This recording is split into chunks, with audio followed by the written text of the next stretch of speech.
नमस्कार दोस्तों। आज बात करते हैं टेक्नोलॉजिकल एडवांसमेंट। पहले हम लोग आगे थे एक ज़माने में, या टेक्नोलॉजी अभी आगे है? Because what we see there is a movement of going back to the roots. क्योंकि मैं टेक्नोलॉजी की बात करता हूँ तो आप सोचो, अभी रिसेंटली जो ड्रोन वॉरफेयर हुआ है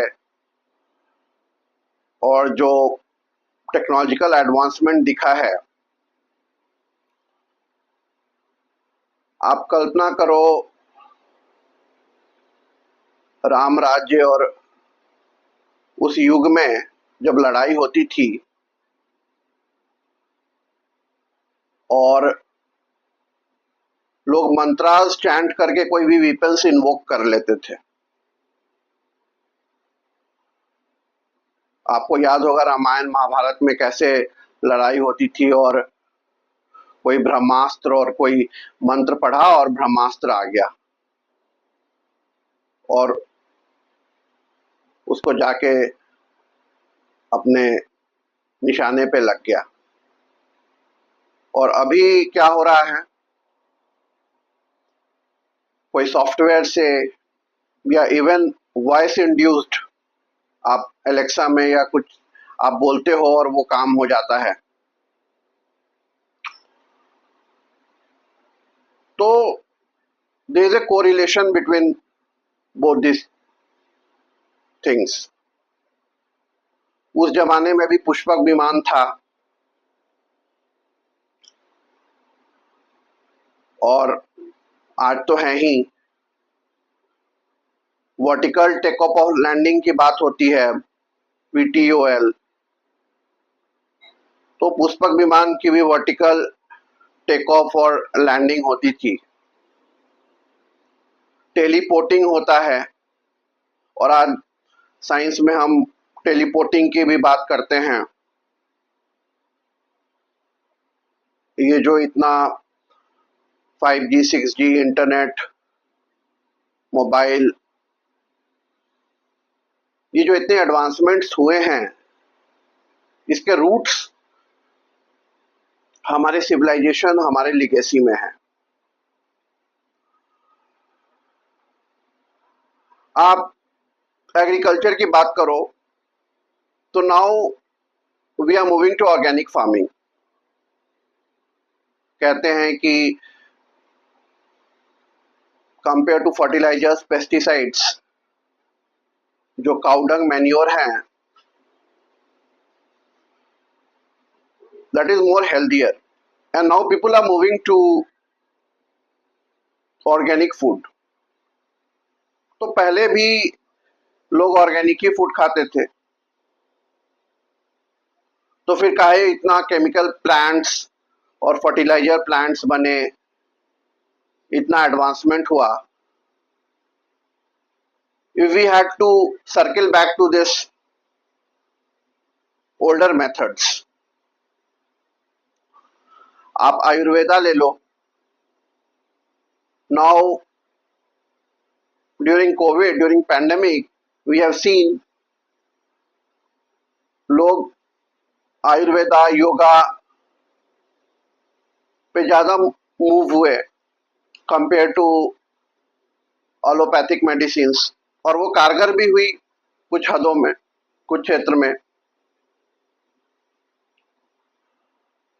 और हम लोग आज भी देख रहे हैं कि ऑर्गेनिक फूड हो या आयुर्वेदिक मेडिसिन्स हो,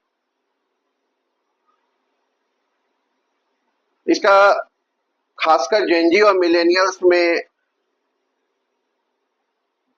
एक अलग रुझान, एक झुकाव है।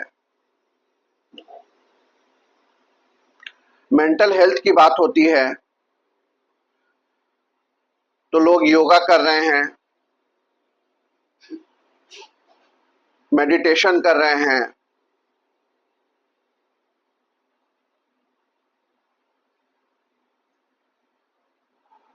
आर्ट ऑफ लिविंग और इस्कॉन जैसे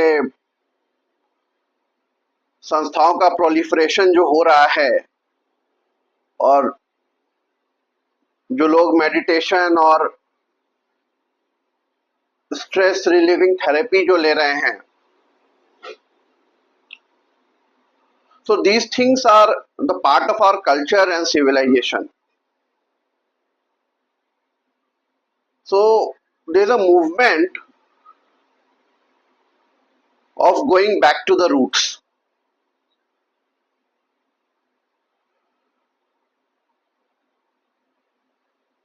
फिर दोस्तों आप एजुकेशन में आ जाओ, तो एजुकेशन में जो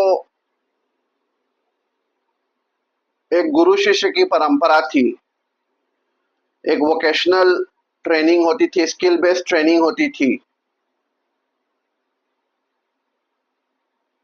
तो आज हम देख रहे हैं कि that is more relevant compare to the degree based education.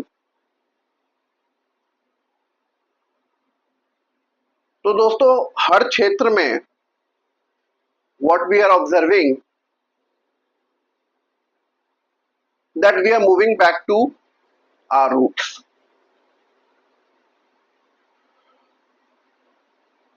And people are now more inclined towards spirituality, towards religion.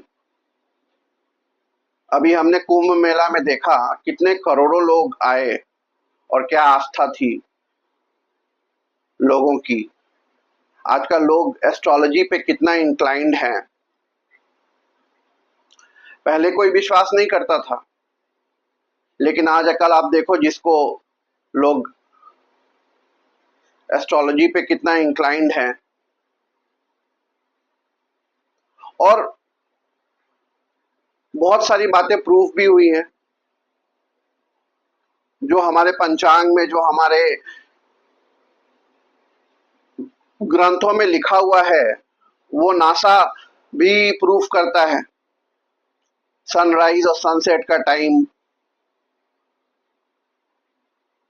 ये सब कैलकुलेशन हमारे एस्ट्रोलॉजी में भी है. इवन सोलर सिस्टम और नवग्रह की जो कल्पना थी, ये करोड़ों साल पहले हमारे वेदों में लिखा हुआ है. लेकिन वेस्ट में तो गैलीलियो को फांसी हो गई थी इस बात पे, और बाद में यही चीज प्रूफ हुआ. तो दोस्तों हम तो हमेशा साइंस और स्पिरिचुअलिटी पे बिलीव करते हैं. आज आप देखो नासा ने राम सेतु का सैटेलाइट पिक्चर्स निकाला और इससे प्रूफ हो गया कि राम सेतु था, लंका था. इवन अंडरग्राउंड जो हुआ द्वारका गुजरात में, तो पता चला कि यहाँ पे एक टाइम पे द्वारका नगरी थी, अयोध्या में राम मंदिर था. तो ये मिथोलॉजी नहीं है, ये साइंटिफिक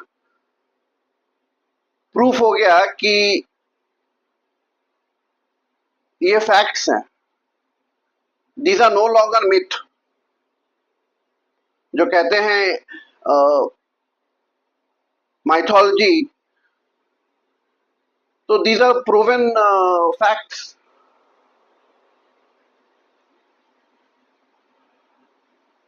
और यही कारण है कि जो ये इस जनरेशन के लोग हैं, उनमें वो आस्था बढ़ रही है अपने पुराने संस्कृति और कल्चर के लिए. Because friends, we are living in a colonial hangover, and our culture and our civilization, our legacy was so rich that it is high time to reclaim that, revisit that, and understand that. And we need to educate our young generations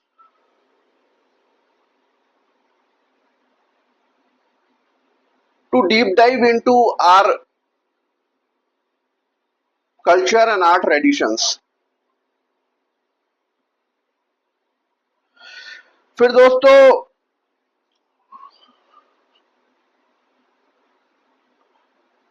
आप खाने पीने में देखो, आजकल लोग A2 milk खा रहे हैं। इंडियन ब्रीड के काउस की मिल्क को लोग प्रेफर कर रहे हैं। मिलेट्स खा रहे हैं। ये तो पहले भी होता था। ये बीच में एक ट्रांजिशन हुआ और इतने प्रोसेस्ड फूड और प्रोडक्ट्स आ गए, पर मिलेट्स और काउ मिल्क ये तो हमारी ट्रेडिशन है।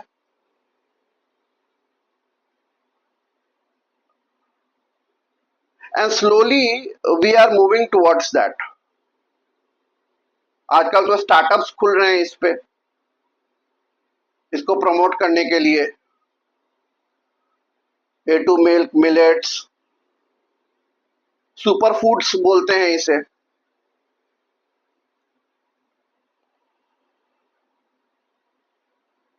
तो दोस्तों ये हमारे कल्चर में था। ज्वाइंट फैमिली का कल्चर था। तो ज्वाइंट फैमिली में एक जगह खाना बनता था, लोग शेयर करते थे,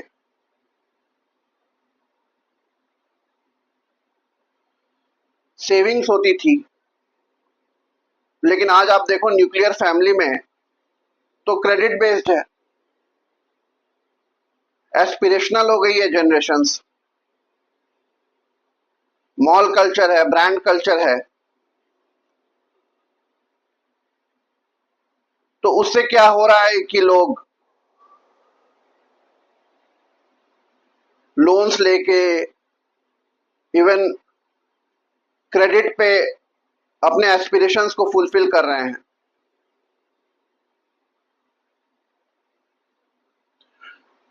लेकिन उनको पता नहीं है कि अगर एकदम से कुछ प्रॉब्लम आ जाए तो they can't sustain.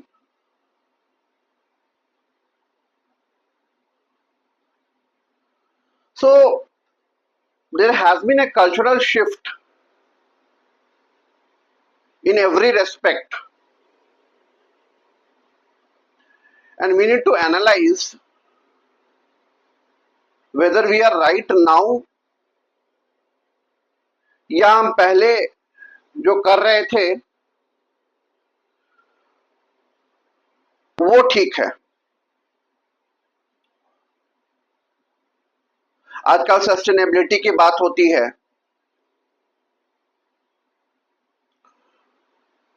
People are getting closer to nature. वो चाहते हैं कि खुली हवा में सांस लें, नेट जीरो और जीरो कार्बन की बात होती है, मूविंग टू फॉरेस्ट, फॉरेस्ट में रहने की बात होती है। तो पहले भी तो लोग जंगल में ही रहते थे, फॉरेस्ट में रहते थे, पेड़ पौधों के बीच रहते थे, वनस्पति के बीच रहते थे, नेचर से कनेक्टेड थे। But now we are living in a concrete jungle. Factories बन गई, इंडस्ट्रीज बन गई, अर्बनाइजेशन हो गया। But somewhere we miss that connect with the nature, which is taking a huge toll on us,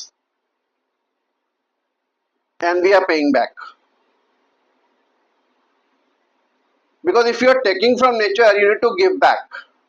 We have not given back, we have only taken. तो उसका तो repercussion होगा ही।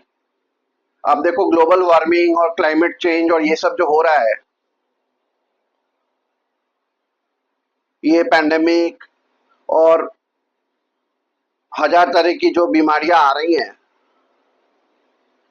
these are the manifestations of all these advancements. So, friends, we need to understand that technological development in a right direction for the social good is a boon on is also a bane when it's misguided, and excess of everything is bad. So we need to somewhere draw the line, rationalize it. आजकल AI का advancement हो रहा है, पर इसके बारे में आपने पढ़ा होगा स्टीफन हॉकिंग्स ने क्या कहा कि it has the capability to cannibalize us, because अगर आर्टिफिशियली इंटेलिजेंट जो रोबोट्स हैं उनमें कॉन्शसनेस आ गई, उनमें रियल इंटेलिजेंस आ गया, then how they will cope up? Will that be an extinction of the human race? या हमारे चारों तरफ एक zombies क्रिएट हो जाएंगे जिससे हमें फाइट करना पड़ेगा? So are we facing an existential threat because of AI? So that is also one of the flip side of looking at it. So दोस्तों, ऐसे कई उदाहरण हैं जहां पे we can gauge